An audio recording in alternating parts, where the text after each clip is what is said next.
জাবের তুমি গেলে আমি খুব একা হয়ে যাব। 1.5 বছরে আমি 3-4 বার বাসায় গেছি। আমার কাছে সবসময় মনে হইতো ভাই যে আমি যদি ভাইয়ের কাছে না থাকি হয়তো কোনো সমস্যা হইতে পারে। আমার এনটিআরসিতে ইংরেজি শিক্ষক হিসেবে জব হয়েছে, আমি চলে যাব এলাকায়। ভাই আমাকে রাখলেন না, রাতে সবাইকে বসায়া ভাই অঝোর ধারায় কাঁদলেন মোনাজাতে। ভাই আমাকে ছেড়ে দিলেন যে আগামীকাল সকালে তুমি চলে যাও। ফজরের সময় নামাজ পড়তে উঠছি, ভাই আমার হাতটা ধরে বলতেছে,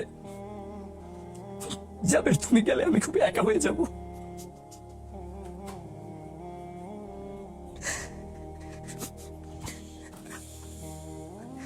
আমি আর গেলাম না, আমি থাইকে গেলাম। আমার কেরিয়ার সামনে করা যাবে, সমস্যা নেই, কিন্তু ভাই তো আমাকে একা রেখে চলে গেল।